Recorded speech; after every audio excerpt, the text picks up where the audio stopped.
Comedy Jonah. We're Hi. back again. Welcome back, Comedy Jonah. How are you doing? I'm good. The weather is beautiful here in Seattle. It's nice and warm. I just took my pugs out for a walk, and now I'm all excited for today's show. Well, so am I. And I'm also excited to let people know that they should follow, like, and subscribe wherever you guys are watching. Twitter, Twitch, Facebook, YouTube, Instagram. I'm not about the chit chat. I want to get to Michael. I also want to let you guys know, wherever you are watching, make sure that you share the show. Tell a friend, tell a family member. You guys know the deal. It's the best way to help support the shows and be caught up on everything that we are doing. Of course, John and I are starting up the podcast once these, interviews are over. We're going to be talking all things reality TV, Mole, Netflix, and more. So make sure that you are following. Of course, if you have any questions tonight, you can tweet us with hashtag YRRLive. You can leave them in the chat rooms where you are watching. We have people collecting them. And of course, you can see the past four or the past 12 years of our shows over on our website, yourrealityrecaps.com. I don't know what just happened. I don't The either. dementia's setting in. See, I'm just glad you went to the bathroom before the show, because who knows what Well, you would have said. I don't know what I would have said, but I know what I'm going to say now. It is time to bring on the one, the only, the record-breaking, the soon-to-be all-star, because we know Oh, that's going to happen, it's gonna the happen. one, the only, the amazing, it's My Michael! God. Hi. Thank you Oh, so much for having me. oh my Thank you so gosh. much for being here, Michael. How are you doing? I'm good. I'm good. It's been about 2 weeks out of the house now, so trying to get readjusted to living in the real world, but it's been good. It's been a wild ride, but very happy to be here. You are very happy. Now, what was the hardest thing to adjust to being back in the real world? Getting my phone back. I didn't want it back. I was like, I loved not having a phone for 3, 4 months. Like it was so nice. Like just like unplugging and not having those distractions. So like having that back and be like, oh, I actually have to like respond to people. Like I don't know, I'm still not very good at it, but Yeah. Now, you are not someone who was really big on social media. You said that a lot in the house. Are you gonna be more active on social media, or are you going to still kind of like stay away a little bit? I'll maybe try to be a little more active. I know it's so funny when we would talk in the house, like people would talk about social media, like I have 17,000 followers. I'm like, I had like 200. Like don't, I'm just not a person who like, oh, I put everything out there for the world to see, and then so maybe going on Big Brother seems like an odd choice for me when it's broadcasted on the live feeds and everything. But I'll probably try to be a little more active on social media. But we'll see. We'll see how that goes. See, I felt like you had to be. I mean, maybe you were like a lurker of social media because I felt like in that house, I was like, Michael knows exactly what to do and say to be on like the pulse of pop culture and exactly what Twitter's gonna love, from your "what are you, an idiot sandwich" to like your speech. I mean, I was like, did you plan that out before the season, that you were gonna go in there and try and create these bathtub, moments, shouting out Janelle? Or was that really all Yeah. spontaneous in the spur of the moment? Yeah, I would say like 99% of it was spontaneous. I think the one thing that I said is like, if I'm lucky enough to celebrate my birthday in the house, we are recreating Keisha's birthday because we share the same birthday. I think that was the only thing that I went in saying that's what I want to do. But everything else, that was just what came to me in the moment. Michael, the burning question is, have you heard from Janelle with breaking her record? I haven't talked to Janelle yet. I've still been kind of pretty low key since I've been out. I stayed in LA for a little bit, and then my fiance took this week off work, so we just kind of hang out together and make Nice. up for lost time. But I definitely am very excited to connect with her. I know that she was supporting me all season, which is wild to think about and super exciting. But I hope to be reaching out to her soon. I mean, I hope that Hayden will maybe join us for a hello during the patron after show because we talked to Hayden all season. We were just as big fans, of Hayden and everything. It's very hard. I think the house guests never understand how hard it is for the family members watching it, and vice versa. I don't think anyone on the outside knows also how hard it is for you guys being in there. So he was just such a great support system, and I'm sure people have told you, but if they haven't, represented you brilliantly across your social medias and everything all season. Yeah, that's what I heard. And honestly, I was a little surprised, but very happy because Hayden also was like, as much as I was off social media, like Hayden was even worse than I was probably. So to find out how great he was at all of it and how up to date and he kept everything going, I was very happy and very proud and very lucky that I had him back home for me. Yeah, that was great. I want to take a question from Zach over on Twitch, who wants to know if Brittany were to go home the week that you did instead, who would you have liked to sit next to at the end of the game out of the people that were left, and why? Ooh, good question. I think ultimately, if Brittany had gone home, I would have looked at who do I think I have the best chance of winning against. I was there to win, so I definitely would have tried to bring who I thought I would have the best shot of beating. So it probably would have been Alyssa or Turner. Trying to put myself back in my mindset and what I was thinking, but probably one of those two is ideally who I would have liked to sit next to give myself the best chance to win. Okay, I love it. Yeah, good choices. Heather Hampshire over in You Now says, you had so many iconic moments this season, so many comp wins, such an amazing, storyline of a season. What was your favorite moment from the season? Ooh, honestly, maybe it's like corny, but just walking into the house. Like I will never forget premiere night. The premiere episode is actually the only one I've watched back so far. And I remember going in and I was like, I'm not gonna be able to hide that I'm a fan, but maybe don't let them know like I'm a super fan. Like the smile on my face when Julie is on stage and when I walk in the back, I was like, okay, you were not fooling anyone. Like it was just such like a surreal out of body moment to finally be there. I've been watching the show since I was 8. Like it was a dream come true, and I think just that feeling on premiere night, I by far the best feeling I had in the house. Oh, I love that. Okay, now, Michael, this, we like to do new things around here sometimes, and I did not even prepare John for this, but I thought, we're just getting too complacent. We're not doing anything new around here, and we need to change things up. So I thought it would be fun to have, like a live caller. So I'm being told that we have a live caller on the line. So let's bring, and they have a question. Obviously, they have a question for you, Michael. So here is the caller. Excuse me, my name is Litney, and this question is for Michael. Michael, during your final HOH, Brittany, your bestie, was begging you to target Turner or Monty instead of Terrence. Why didn't you freaking listen to her? Especially because during the double eviction right after, Turner won HOH, Monty won veto, and they sent you home. Why be besties with someone so beautiful and smart if you didn't listen to her? Thank you so much. I'm your biggest fan. Bye. Now, this person claims to be your biggest fan. And they're wondering what your thought process was, Mike. We got this from a lot of people, but I feel that random anonymous person was, a good, I felt they captured the spirit of the question.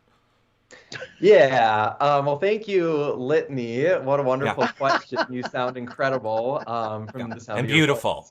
voice. And beautiful. Hindsight is 2020, and obviously, I think that was a big mistake that I made in not or in evicting Terrence rather than Monty or Turner. I think at that time, I did not want to have to win my way to the end, and I wanted to set myself up, maybe there's a chance that, because Monty and Turner had come to me about like, hey, maybe the guys, I did not want to do that, but I was like, hey, if one of you wins next week and don't put me up, like, awesome, I'll take it.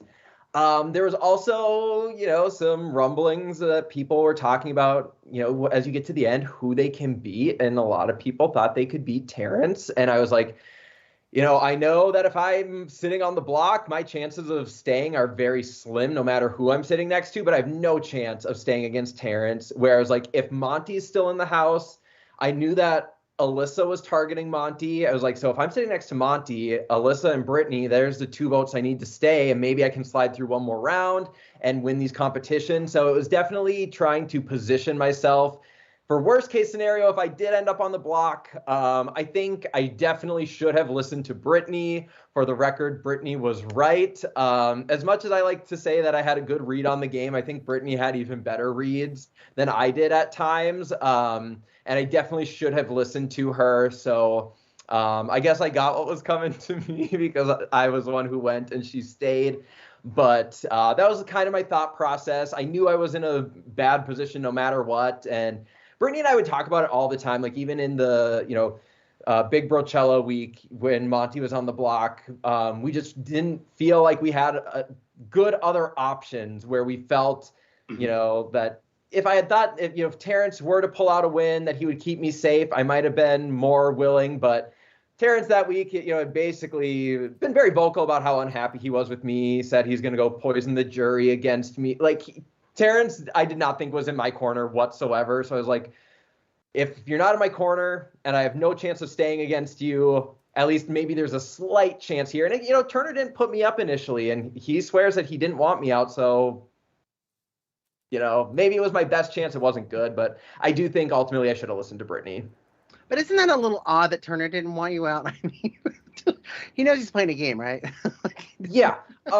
Turner was very interesting. And I think that was the one thing that, going in, I told myself, really trust my gut. And Turner from very early on was talking about how, how his favorite player is Paul, who is very much, kind of a guy's guy. The way that Turner talked about his male friends, like, oh, my boy's back home, blah, blah, blah, like very guys. And I should have really picked up on that. Like when it comes down to it, Turner, and look at it, like Pooch was his number one. When Pooch was gone, it was Kyle. When Kyle was gone, it was Monty. All the signs are right there. I don't know why I didn't see that and put it together, but I should have known that I was never going to be Turner's first priority. Yeah. But I do think he was fairly easily influenced. And so I don't know. I thought maybe I could influence him, but I don't know. It just didn't happen. He only cared about whoever. Well, I want to say he only cared about whoever was in power, but it seemed like towards the end of the game, it was just Daddy. He only cared what Daddy thought about him, and he needed Daddy's approval. Daddy and Mommy. That's what he needed. That's the approval he needed at the end. No, and I have to say, it is good, or not good, but it is something to hear you, give the credit to Brittany for being more on the pulse of the game. I just think we'll never know what was the right thing, because 100% there were moments when I'm yelling, Michael, this is the time. Why are you guys not going after Monty right now? But you also really don't know what going after Monty ramifications would have been going forward. That could have rallied everyone against you, like, oh my god, Michael got out Monty, this is it now. So I think everyone was always going to go after you. I don't think there was really anything you could have ever have done. You just had to win everything. Yeah. And I think this is where I'll also give some more credit to Taylor. Part of the reason I didn't want to go after Monty was because, Brittany, Taylor, and I did have our final three, but I knew, like, Taylor's incredibly smart. She knows that I'm probably going to take Brittany to the end. So I was like, if I cut Monty off now, like, Taylor probably views Monty as, hey, Monty may be willing to stick with me longer than Michael and Brittany are. Mm-hmm. So I thought that would alienate Taylor for sure within our group. And I was like, I love Taylor. And I was like, I didn't want to push her to the side or, do something that might upset her. And it's like, looking back, I was like, it just really speaks to the social game that Taylor was playing that, I look at my HOHs and I think they probably benefited Taylor more than they did me at times. And I just think, I'm like, oh, like, why didn't you see that, Michael? I think it was right there. But so I definitely give her some props there and kind of influencing my decision without like overtly pushing me. No, yeah, totally. So, Michael, we sometimes we like to do the hard-hitting questions here at your reality recaps. We're like journalists. I use air quotes. We're journalists. Tina Neal said, what happened in the jury when you arrived? Because there are so many rumors. We heard you guys got in a huge fight. Terrence decided to self-evict. There was all this chaos. I was imagining, what did I say, Eric? Oh, they're both in a town car and they're in the back seat together. So, and then I had to explain to John that after 20 years of watching this show, he should probably know that you guys arrived separately. It's like on the show. They even show it. Yeah, so going to the jury house was not anything I ever wanted to experience, but I definitely, so first, like all the rumors that I read postseason were false. There were no fist fights. Nobody had to be separated or sent to the hotel to cool down. Like, no, Terrence and I were roommates from like the very first day we got into the jury house. Like, I will say there were people who weren't necessarily happy with me, and there were, some heated discussions, like as, we sit around the couch and recap the week. And I was kind of expecting that going in, that I would have some explaining to do. So there were definitely some conversations. I think most of any sort of anger or animosity that there might have been was left on that couch. Went inside and, things just kind of went from there and we were fine. We actually like all hung out a lot together in the jury house. So I think for those of you who are looking for the drama and the juicy gossip, I'm sorry, there really isn't any. For the most part, everything was pretty smooth. I think even the next week, like when Alyssa came to the thing and we had her on the couch, she kind of come at from all angles as well. And then like we got all our frustrations out on the couch, and then we went inside and had lunch. It's kind of the way it went.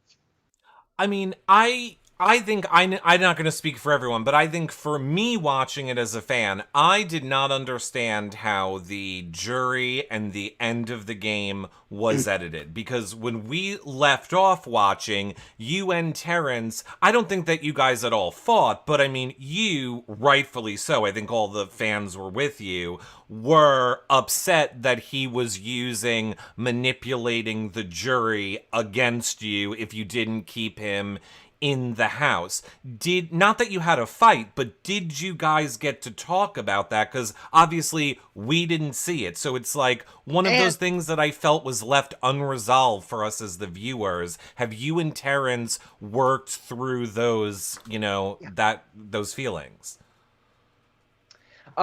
It wasn't actually anything that we talked about in the jury house. For me, I guess. Really? Like, I didn't like that in the house, but I'm also like, I love this game. Any strategy or tactic that you're going to use to try to stay, like threatening jury votes, that is a legitimate strategy to say, don't send me to jury. So like, for me, I definitely saw it more as kind of a game thing, and that doesn't really bother me.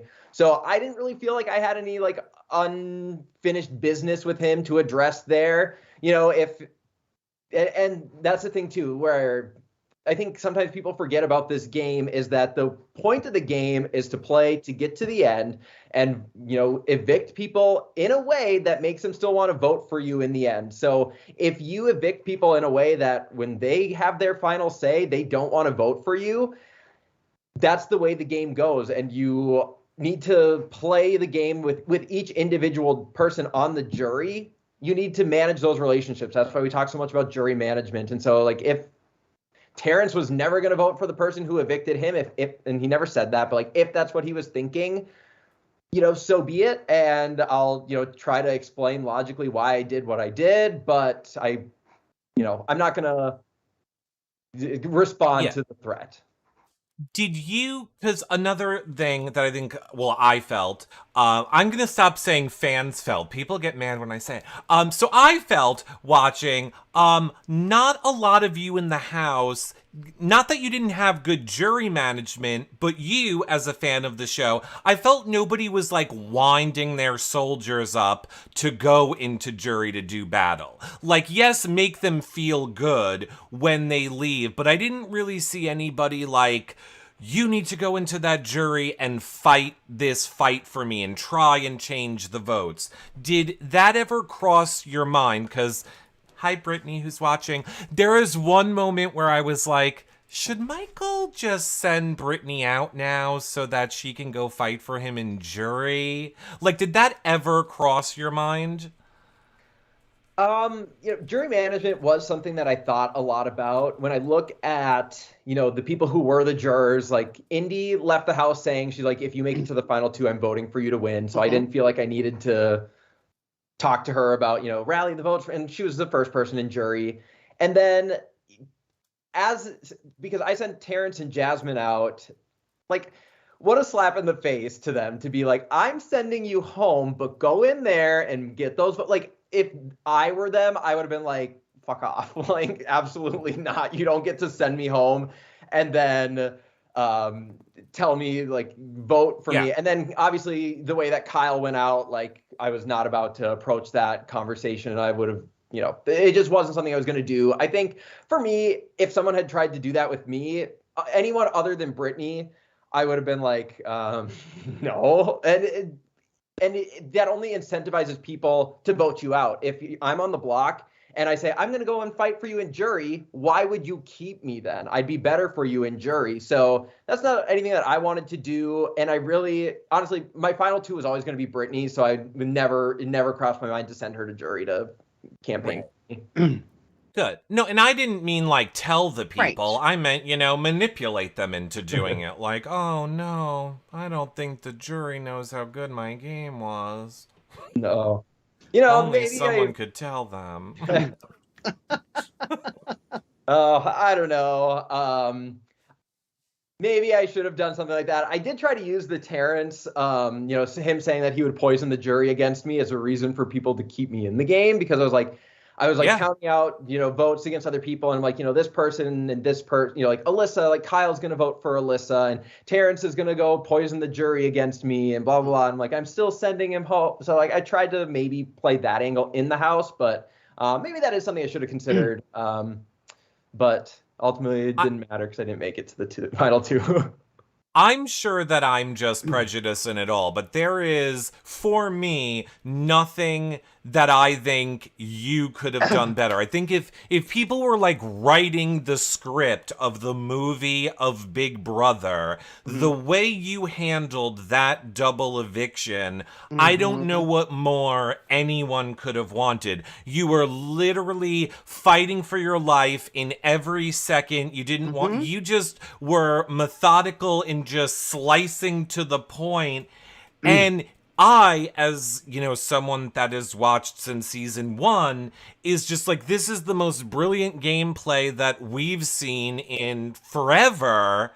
And it's almost funny to watch the aftermath of it, of some of your fellow cast members being like, wow, that was crazy how he had that info ready to go. Maybe you should have something in game ready. Prepared, People left right? over.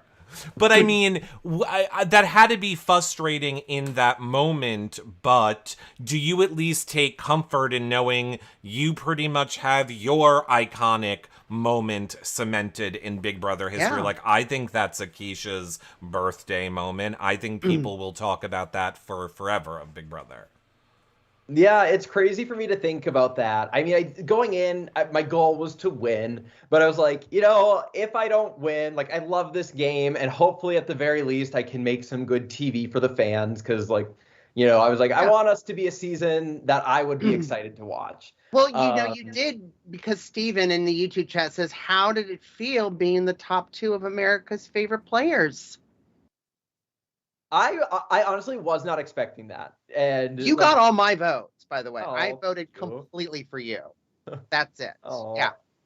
I really appreciate that. Like, 'cause I really was not expecting it because I don't know. I think I'm like very critical on myself, and I'm just like, and just being in there, like I will say, like, from the beginning, I was like, oh my gosh, like, if Taylor lasts in this game, like, she's going to be America's favorite. Like, how can she not? Like, the story that she has, America loves an underdog. And not only just, oh, she's like so likable, so nice, so just like, there's not a negative thing you can say about her. Like, I knew it was going to be Taylor. And then as far as who would be next, I was like, I don't know, but probably not me. Because I feel like that I had my moments where I would like, I'm a venter, so like sometimes I would go in the DR and I would just vent and like, this is pissing me off, and I would yell, and then I'd be like, I feel better, I'm gonna go back out in the house. It was like, they probably had all sorts of footage of me venting, and I was like, America's probably like this whiny brat, like going in here and complaining about this and that, but it's just like, in that house you go crazy, like, I just need to like spill all this, and then I'm gonna feel better, and I'll go about my day. Yeah, we loved it. There were some times that you did it in the HOH room that we very much like. And again, I think everybody was right there with you in your feelings. You, Brittany, Taylor, you guys all were, you very much had the best read on the house. You always seemed to be correct in what was happening. That being said, Lost and Concruised wants to know if Michael could change one thing about the Brochella Dire Fest twist, what would it have been? Oh, that's a good question. I look back and there were so many moving parts to that week, but I know I could have played it better. I think getting rid of Jasmine honestly was a mistake for my game. And we talked about it in the jury house. I actually think Jasmine had some good reads on things that were going on in the house as well. She just didn't have the people around her and the numbers to really make things happen.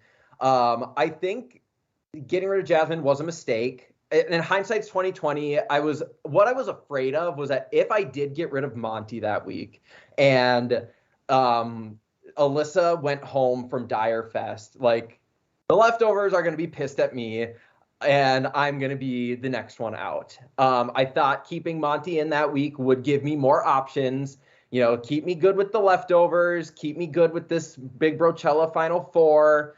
So I think, but knowing, you know, the next week I win the veto and I win the next HOH, yeah, I probably would have taken a shot that week then because I would have been safe the next 2 weeks. And that would have changed my game. But obviously I had no way of knowing that. And I still wasn't at the point where I was guaranteed to play in a veto comp. So I probably would have done that differently. But honestly, looking back, I probably also exposed my cards too much in picking Brittany and Taylor to come to Big Brochella with me. But they were the two people I was like, I'm not risking their games by sending them outside with Terrence. But maybe that wasn't the smartest thing for me, but I really didn't want to risk their games. So maybe I should have kept one with me, sent one outside to hold things down, but it just wasn't a risk I wanted to take. Right. I want to take a question from Cara New Zealand on Instagram. She says, when did you know that Taylor was your winner? Do you feel you had any influence over the jury? So a lot of us joked like, Taylor's lawyers are in the jury. We got Michael and Joseph in there. We got this. And we heard some of your castmates in their exit interviews say the jury basically decided they were voting for Taylor no matter what. Like if she was there, at the they were table. all at the round table. So what do you want to say about that, or how you guys came to the decision? Or were there any other front runners besides Taylor? Yeah. It's funny. If Taylor had hired me and Joseph to be her lawyers, that would have been the easiest case and easiest money ever because we didn't have to argue for her. But yeah, everyone really liked Taylor. And I think, I haven't done like a deep dive into the internet and what everyone's been saying, but I know there are people who are, Monty won these competitions and did this and that, and Turner sent these people home on his HOHs. But I think people underestimate the power of a social game. You don't have to win an HOH or win a veto to have power either. Taylor, I think, was influential in decisions without being, the figurehead saying the name at a ceremony. And I'm glad a lot of the jury recognized that. So I like a good social and strategic game. So I was very happy that the jury also felt the same way. I will say, going into jury, I think Brittany would have had the hardest time in front of the jury. There were a lot of people who weren't happy with her, but like I was ready to fight for her at that round table. And if she had not come out and we got to discuss the merits of her game, I was ready to go to bat for her because I really saw the game that she played. And she definitely did not get enough credit or respect for what she did in the game. And I was definitely ready to fight for her. But I think everyone who made it, to the Final Four, Final Three, they all had strong points that could be argued for them to win. So I don't think there were any bad players left in the game. It's just that Taylor played a really incredible game that, we really had nothing negative to say. Brittany told us that when she came into jury, like you gave her a hug and kind of said, "Get ready, Indy and Jasmine might be, coming at you a little bit." Kitty Sorry over on Instagram says, "Can Michael explain any more about that or why there was hate?" That's their word. Hate coming towards Brittany from Indy. Yeah, so from what I understand, and like I'm not going to put words in anyone's mouth, but kind of from what I gathered from Indy is that Indy definitely felt betrayed by Brittany because there was the Girls Alliance, and Brittany, directly went against that by voting for Amira. Brittany and Joseph before Indy's eviction, the leftovers, we were always like, okay, we need a reason as to why we're flipping this vote. And the reason that we came up with that week was that Brittany and Joseph talked and compared notes. There was the 5 Swatter Alliance and Girls, and, to say like, Indy, you have this alliance and this alliance, your hand is all over. That was the reason that we, came up with as to justify the vote that week. And Indy said she felt very hurt by that she felt that Brittany was coming at her as, you are disloyal to me because you had other alliances that I didn't know about. And but when in reality, Brittany was in this other alliance. So from Indy's perspective, that's what I gathered. I think that the Girls Alliance, I think all of them at the end of the day betrayed each other in some way, shape, or form. And they all probably had a reason to be angry at each other. And also, Indy was in jury for 40 plus days. Being that far removed from someone and all you have is time to think about things and not hear from them and discuss it, your thoughts fester and, there's a lot of things that you need to say and you only have a short amount of time to say it. And I think things sometimes come out harsher than we intend. I love this question from David North in YouTube. It says, what behind the scenes detail surprised you the most as a super fan as you were on the show? Ooh, I don't know. Can talk about. Yeah, I don't know how much of it I would say is really behind the scenes, but something that I didn't realize or anticipate going in was, number one, how hard talking game would be that first week, especially in the very early days, because we all had serious FOMO. We did not want to be left out. So we basically moved in like a 16-person clump from room to room. And in my head, I'm like, gosh, like alliances form on night one. Like, how do I talk to people? Like, you could not get a moment alone with someone. So that was really hard. And even the first couple days, I think Brittany was the first person that I think I had alone one-on-one. And it was day 2. And it was because we were sitting at the kitchen table in the middle, out in the open. It was like, this is the only time I've had someone as the only other person in the room with me. I guess we're going to talk some game. But I did not expect that. So that was something that I was maybe not prepared for. Maybe that was just unique to our season. I don't know. Well, early on, too, it just seemed like, it was tough for you to really get cemented with people, right? Here in Seattle, we call it the Seattle freeze. People are nice, but you just can't really get that connection. And it took you a little longer, too. Like in past shows of us covering this season, I was just like, my heart was out for you because I'm like, oh my gosh, he wants to work with people. He's trying to talk. Nobody's really, giving him anything. And so, you had a little bit of a tough time in the beginning of the season, it looked like.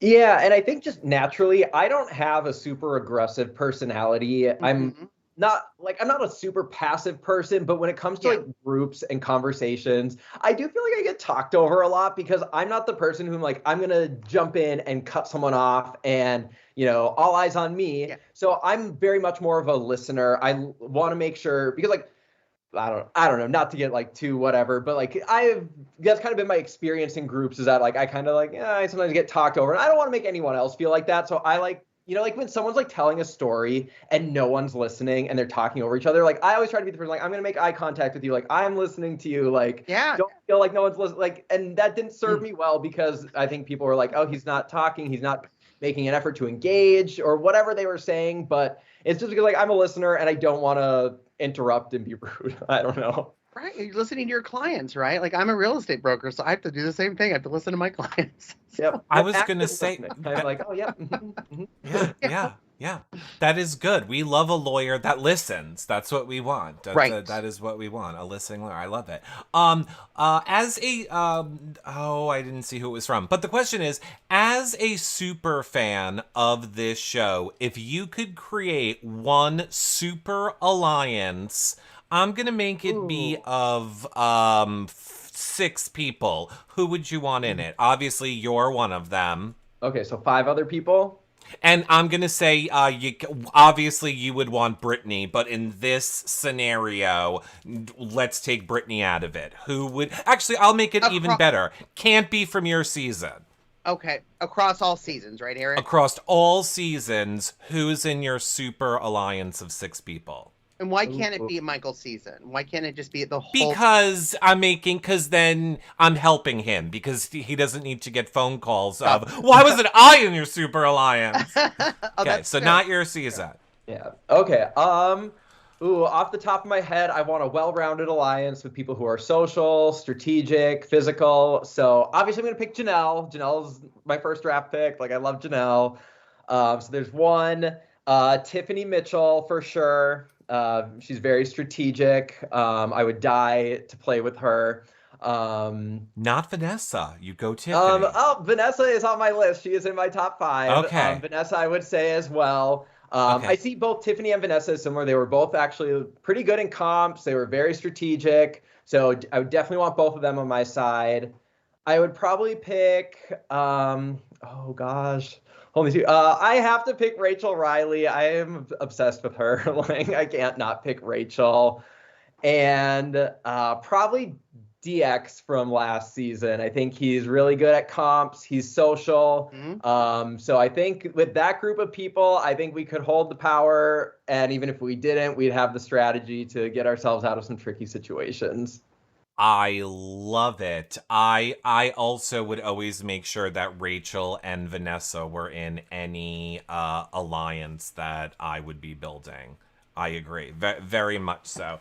And plus, Vanessa went to law school, so I can't be targeted for being the attorney if there's another one.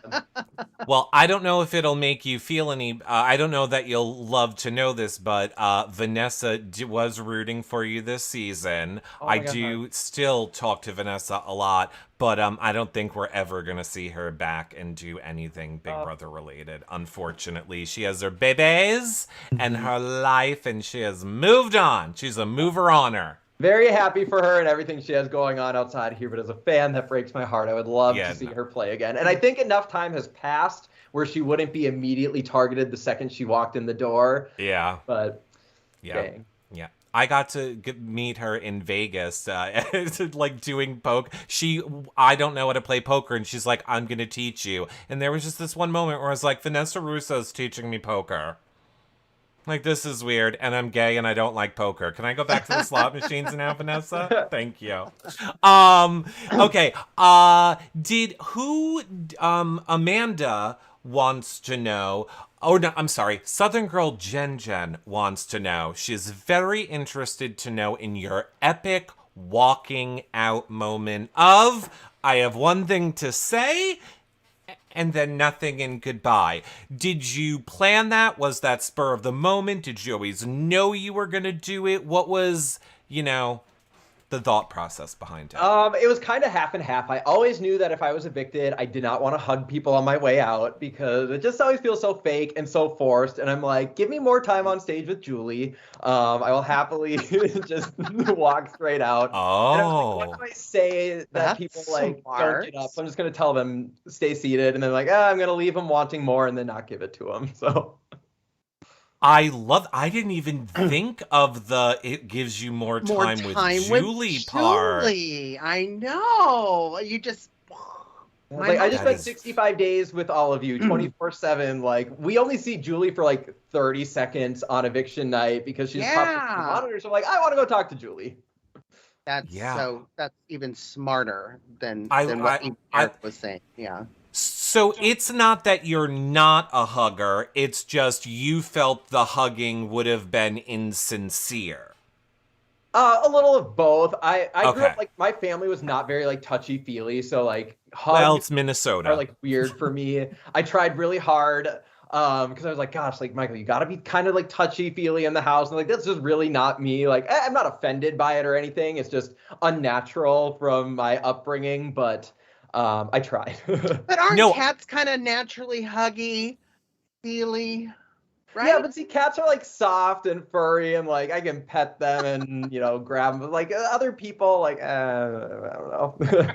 Okay, two things. Number one, my family is also from Minnesota, and we would say that we're not. I'm not a hugger either. Don't touch me. You're in my I'm a space. So hugger. like I got all of it. Now that being said, since we are bringing up cats, a lot of people have a lot of problems with my views on cats. I think they're a horrible animal that suck your soul out when you sleep, and I don't know why anybody would want one. And now I know that you are an avid cat lover, and I thought maybe Michael could change my mind.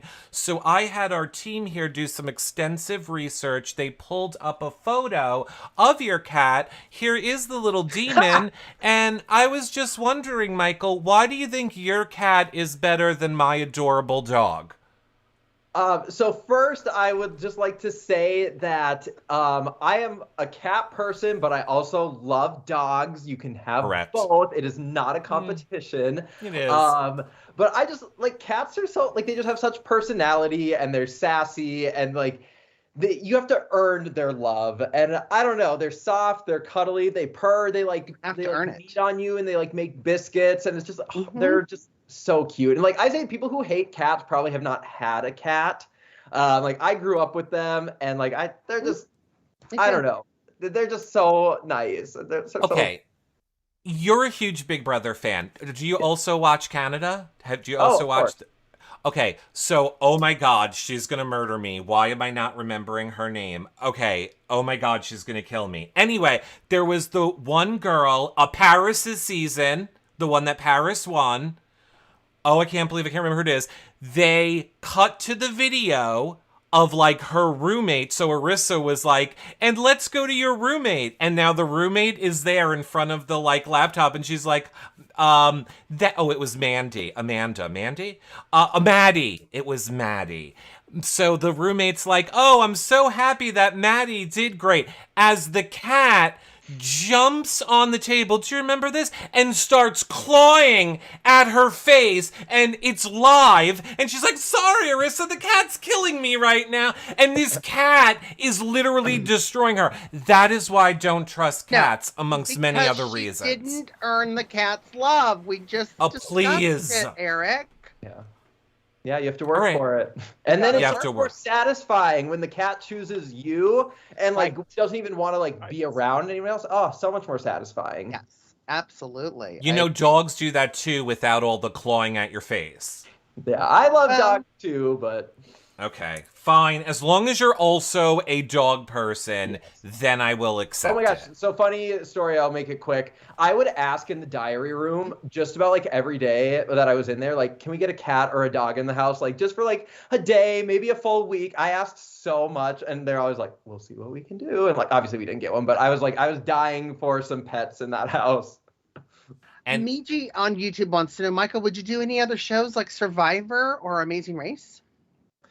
So Are you fans I of those love shows? reality television. Like, I started watching from very young. So I've always said, like, if CBS is going to give me a call, my answer is going to be yes. Like, I never came on to Big Brother with, like, this is the start of my reality TV career and I'm just going to do shows forever. But, like, if CBS is asking, I'm going to say yes. Like, I would love to do Survivor or The Amazing Race, but I'm also not going to hold my breath and, like, hinge all my life plans on on that. But they're asking, I'm saying yes.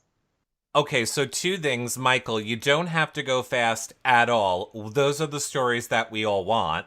Number two, I don't necessarily, because I don't really feel they take Big Brother people onto Survivor, and I don't think that you have the storyline that's going to put you onto Amazing Race. How? Because like I think obviously it's going to be a Taylor and a Joseph if they're all like they're going. So. I do 1,000,000% think we are seeing you on the new challenge. I think that is where you are going to go. Yes. There's Yes. no question in my mind, Michael, that you are headed on the getting to play for $1 million at least once a year train.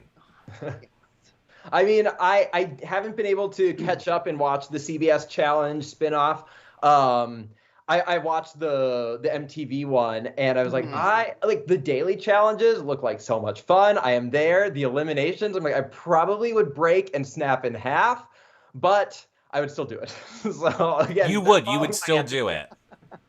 Okay. I mean, you know, yeah, I don't think that I would be way too scared, but I see you doing that. Now, since you are a fan of reality TV, do you know that they're bringing the mole back? I did hear that, yes. See, I think you would be very good on the mole, too. I think you would be great on the circle. I love the circle. That's a good one. I love that one. I would get so mad at them though, and they were like doing their rankings and like, well, I like this person. Like, no, like who do you think you could win? Like, especially at the end when they're ranking for the wins. Like, if you think they're gonna win, why are you putting them at one? Like, don't you want to win? Like, it doesn't make any sense when they do the rankings. I completely agree with you. I think the circle is the only one that at my age I can do now because those physical, even Big Brother, I'm like, I know. I think I would have a good social game, but I don't have time for that. If the Spice Girls could do it, right, Eric, then you and I could right. do If the Spice Girls could do it, I think I'm gonna be We're all around okay. the same age, yeah. Heather, over on Instagram wanted to know, how hard was it for you to get out of game mode once making it back into the real world? Do you still find yourself overthinking a lot of things? I feel like getting back to real life hasn't been too difficult for me. I think having the jury house, I was in there for about 2 weeks, that kind of helped because there were times when I was in the jury house where I'd be like okay, like Joseph's in the room, where Indy and Jasmine and it's like, okay, you don't have to count like the people in the room or who's where. So I think having that couple of weeks to kind of get out of that mindset helped. And I don't know, I think I'm just because like I love games so much, like I do, like, you know, my friends and I, like, we do board games and that kind of stuff. I'm just so used to going like, I'm coming after you and for your throne and trying to beat you, and then like, oh, game's over, like, hey, let's go get food, you know. Like I'm pretty good at flipping that switch because I play a lot of games and do this kind of stuff, so I think that really helped having that perspective as well. Yeah, I think it does. I see Hannah's aunt over in chat says Taylor tweeted yesterday that Michael is her pick over Joseph for Amazing Race. Did you know that? I did see that. One of my friends texted me and was like, Taylor said she'd do it with you over Joseph. And I'm like, I think Taylor and I would be a fantastic team, so I would love that. But I don't know. I don't think there's any splitting up Jailer. So, I mean, if she asked, you know, I wouldn't say no. I wouldn't turn her down, but I'm also not about to be the one to drive a wedge between them. Or say no to CBS. Or say no to CBS, right? Like you were just saying. Yeah. Well, maybe they put Taylor and Joseph on the Love Boat and put you and Taylor on Amazing Race. There you go. I could see them doing that, on maybe. The real Love Boat. Now, I have a very important question, Michael. Yes. I was just wondering, why did you guys love Chinese checkers so much? Did you understand that it was like slow torture for us feed watchers? I would say I wouldn't say we loved Chinese checkers, but our options in the house were bumper pool, which we played to the point of exhaustion the first couple weeks, chess, checkers, and Chinese checkers. And Chinese checkers, you could play with up to 6. So that was what we went with. You could have done pot ball, charades. Yeah, we had talked about that, and trying to get anyone to do anything in that house was like herding cats. Like someone would go into another room, like, oh, I'm just gonna we'll play charades, but I'm just gonna go grab a sweatshirt. Well, you wouldn't see them for 3 hours because they got distracted talking to someone else, and then they went here or there. It was so hard to organize anything in there. I've got kind of a combo question. So when in Rome wants to know, and these are serious questions, Michael. How does Joseph's abs look in person? And were you shocked that he was a lawyer when you found out in the jury house by Rich? Oh my gosh. So obviously, if you watch the feed, you know that I do not work out. I'm not surrounded by people who work out. So I'm like, people actually look like this in real life. Like Joseph, very fit, and he shared a lot of fitness tips with me, so I really appreciated that. And talking to him in the jury house when I found out that he was also an attorney, I was really surprised. Not because I didn't think that he was smart, but it was just like he was so good at his lie, and it wasn't even a lie that he is a personal trainer, because he does do that. But he never slipped up. He never really gave me. At one time, he said he applied for a job as a legal analyst, and I kind of but I didn't really think that. And it's also because he did law school in 2 years. So he was 24 when he went into the house, and I was doing the math, and for undergrad and law school, it wasn't on my radar just based off of his age. But I can totally see it. He's very bright, very determined, and I was super excited to find that out. Yeah, so he told you guys in jury that he was he told you in jury that he was a lawyer, and then he told the other people on finale night. That was their big finale night reveal of lawyering. There is, and I know this is probably a question for Terrence, although I have to ask you, but this was something that drove me insane. Oh, no. I was like a dog with a bone over this. So, Michael, when you were answering, I was looking down. I was texting Eric going, okay, there's this. So. Yes, I totally forgot, because I also have a horrible memory, and I can't believe I was going to forget. So, when the feeds came back on from, for Dire Fest, and it is split, the first moment of the feeds, we see Terrence standing there, and Terrence says to Kyle, well, remember what we talked to Michael about? I need to go after Joseph. That's what Michael wants. And Kyle was like, yeah, and whatever Kyle said. I forgot what Kyle said. My point is, they made it seem like it was a conversation that they had with you versus something that Terrence was making up. Yet, it was never discussed at all. Again. And I was knowing Terrence's personality, if he had this smoking gun that he could shoot Michael with of, you told me to go after Joseph, I don't understand why he never would use it. Did that happen? Did you have any conversation with him of, when we're split up, you go after Joseph?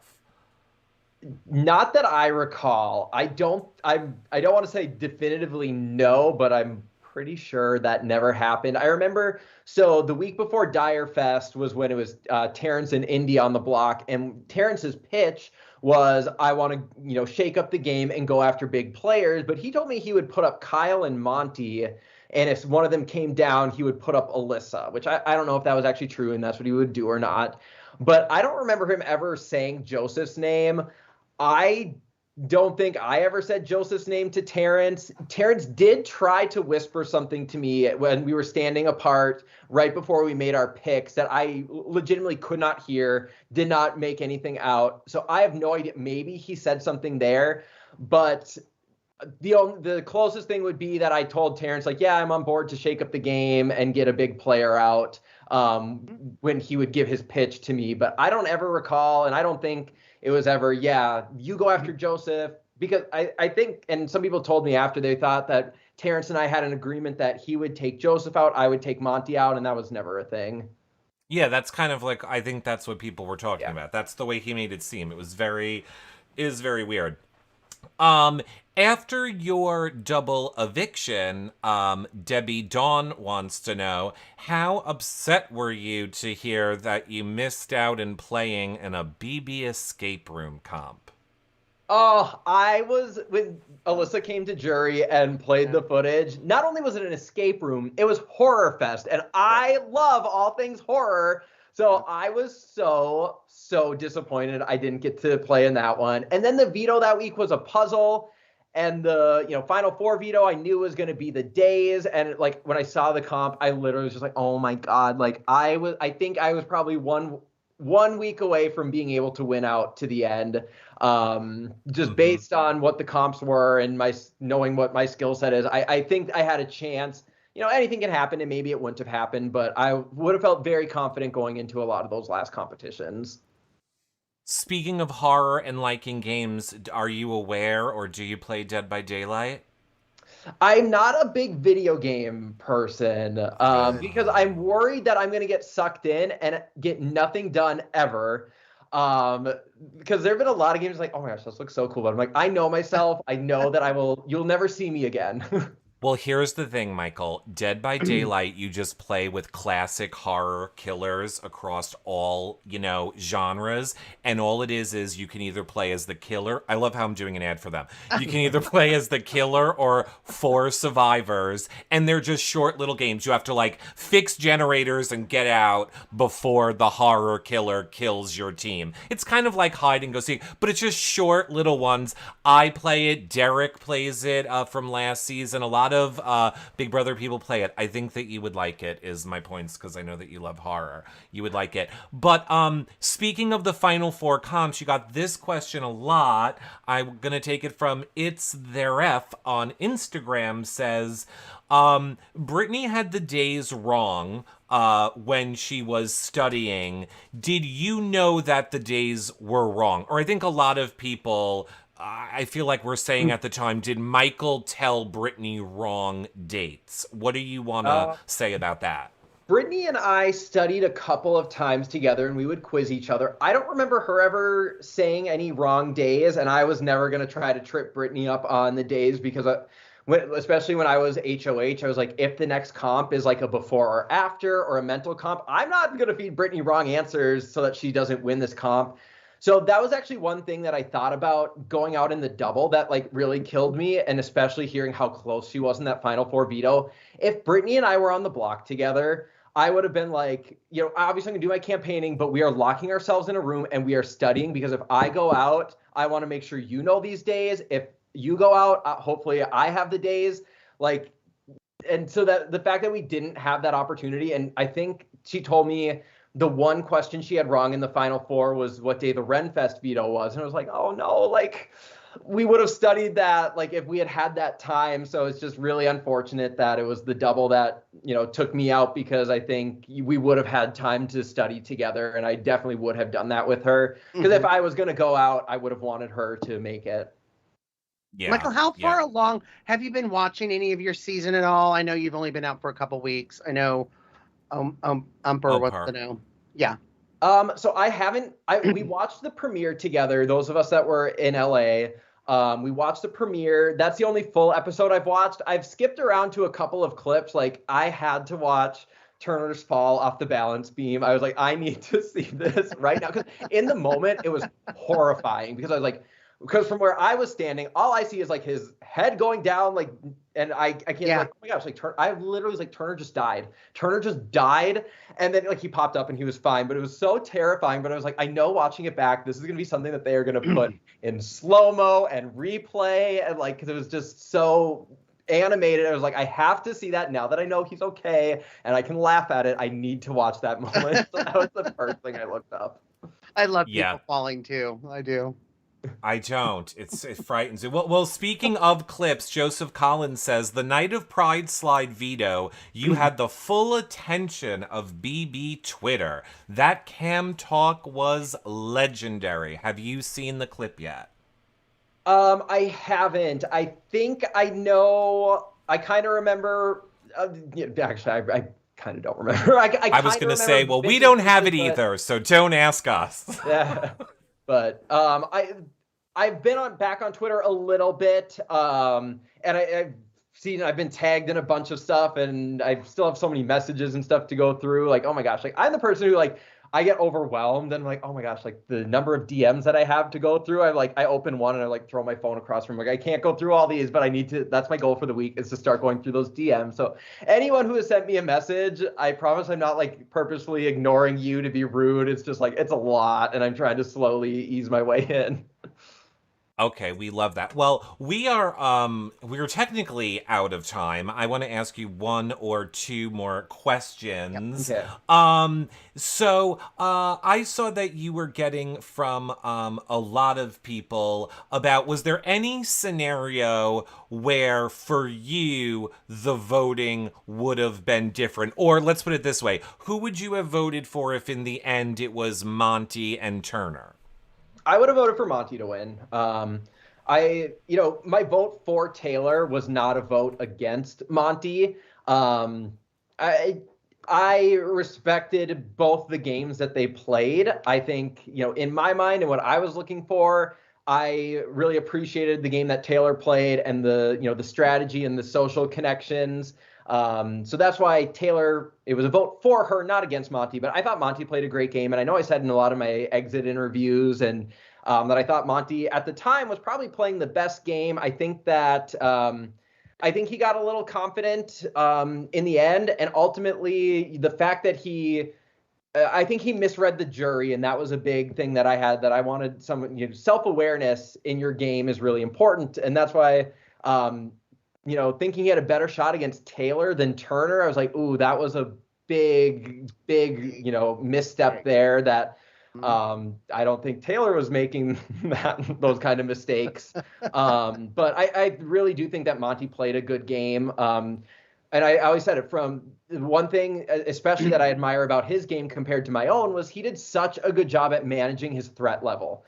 He walks in, he's 6'4", he's super built. He's very charismatic. He's making a lot of personal connections with people right away. Everything he is doing, like people were comparing him to Xavier from last season. You are comparing this guy to the winner from last season, and yet we're not targeting him. And it's like, so many people wanted to work with him. I think that he did a good job, that he wasn't going out there and, beasting every comp and winning everything and exactly putting that target, which I did not do. But so that's where I do give him a lot of credit, because I think he had a skill set that he could have done that. Well, I think he had the kind of clout of Xavier, right? Because he wasn't winning a whole lot of stuff and, but he was just a big guy. So, everybody was like, why aren't we kind of targeting him? And then, of course, he kind of opened it up at the end after, unfortunately, that you left. So, I mean, and to be fair, you didn't even realize you kind of got your wish from DR, because he apparently snuck a snake in the house. Had your pet. What? Oh, you don't know, Michael? He's not there yet, Eric. Oh, he hasn't seen it. No one sent you the clip, Michael? No, maybe they haven't. I just haven't seen it. He's only seen Turner fall. That's all he's seen so far. Okay, so basically I'm going to paint the scene for you, Michael, where in the last 2 weeks of the game, and all of a sudden Taylor and Monty are in a relationship that none of us as the fans understand. We get the green light footage and the little bound chugga bound pound music, and then all of a sudden we hear on wholesome CBS Monty turn to Taylor and say, "You want to come and get some heat of the bear? You want to uncage my snake?" No. Oh, I hate it. No. So, that's where all your animals were, Michael. You missed it. They weren't put in until after you got out. They weren't going to put a dog in there for like a week. Those were all where all the animals were. Yeah, that would have been wholesome, family-friendly television, CBS. Take notes. Take notes. Would have loved Well, a dog or a cat. there you go. Well, I want to say, on behalf of the gays that I think John and I can speak for, you were Yay. such a great representative for all of us this season. You I mean, were. you made me feel like somebody that, like me, could actually play that game if I had a time machine and could go back 20 years. But, I hope that you know that you are an inspiration to a lot of gay people that have watched the show this season to be such a comp beast. I think the gays of the season are normally seen as the sidekicks or the comedic relief, and they're never really seen as a comp beast threat. So thank you for, on top of breaking records and shattering things, showing a new side of people like us and you in this game. And just reminding everybody, being yourself, it's the best way to go. You're going to be the happiest. And you did that, Michael. So you represented not just the LGBTQ plus community. You just represented yourself, and we love you. Oh, thank you. That was I wanted to go in and win, but I was like, another big reason that I wanted to is for, queer representation on TV. Yeah. And that's always something that's been important to me because really, and I don't know if it was ever in the show or not, but I talked about it. I grew up in a pretty conservative religious household where I wasn't exposed to a lot of queer culture. Yeah. So, watching Big Brother, that was the first time that I saw queer people on TV, and it's like, well, when I go to church, I'm told, they're going to hell and all this stuff. And they're like, oh, they must be bad. And here I'm seeing like they're regular people, like living their lives. And it was like, so that was my first exposure that I was like, oh, like this isn't a bad thing. And like knowing that I was different and like it meant so much to me as a kid. And that was really the only way that I could access, queer people, without my parents being like, what is this? So I'm hopeful that maybe I could be that, to someone else out there. You did it. And now queers can be comp beasts. So thank you, Michael. Thank you. Well, now I need to know, because we basically now have the same upbringing. And are your parents good with it now? No. Short answer. So I actually don't know if they watched the show or not. I haven't talked to them yet. So we'll see. I know they were not thrilled about me going. So I was like, well, I'm not ready to go into those conversations quite yet, as I'm still adjusting and getting back. I wish I didn't ask. I thought it was going to be a happy ending, and now I feel horrible. But that's okay. But because, and this is something else that I talked a lot about in the house, whenever I talk about that, it's never the takeaway. I never want it to be like, oh no, poor Michael. Oh, it's so bad, because I am such a big believer in chosen family as well. And I have such incredibly supportive friends, and my fiance and his family is absolutely incredible. I love them to death. They've been nothing but supportive and been there for me. And I know they were super supportive throughout the season. So ultimately it is a happy ending. Whatever your family looks like out there, whether that is biological or chosen, that's, if you have people in your corner, that's the important thing. So I said, even if I don't share DNA with people who love me, that doesn't matter. Yep. I will just say, as someone that had a similar story, it took a lot of years, but I built that relationship with my parents. Because of religion, they even ended up coming to my wedding, despite the priest telling them they should not. So I think that there is hope there. And then, now I take care of my mom that has dementia, and she literally went from telling me I will never go, I won't go to hell for anyone, to now being like, yes, let's watch Michael slay on Big Brother. It's the best. So either way, Michael, they might come around naturally, or they might come around if they get, later on in life when they need you to take care of them. Yeah. Michael, a final question from our town. Is there anything that you learned about yourself coming out of this Big Brother experience that you didn't know about before you started playing the game? That's a good one.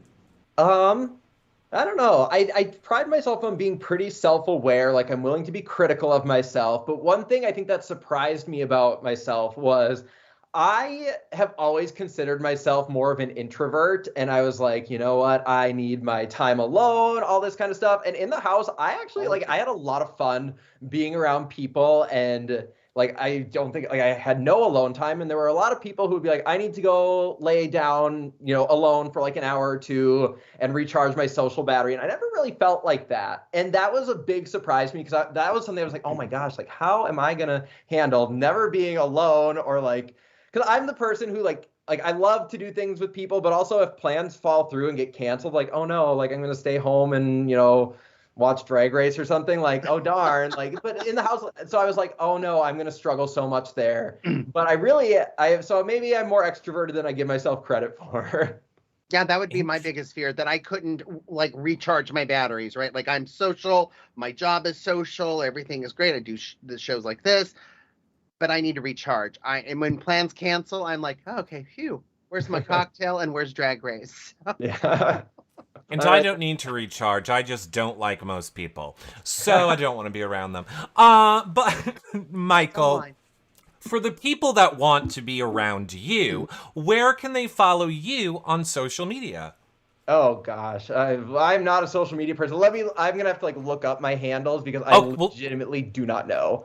Then don't bother looking them up. I will tell you this. I will put the links to Michael's socials below this video. Obviously, if you are watching this show back, they are in the post that you use to click the link to get here. Very easy for you to follow him on social media that way.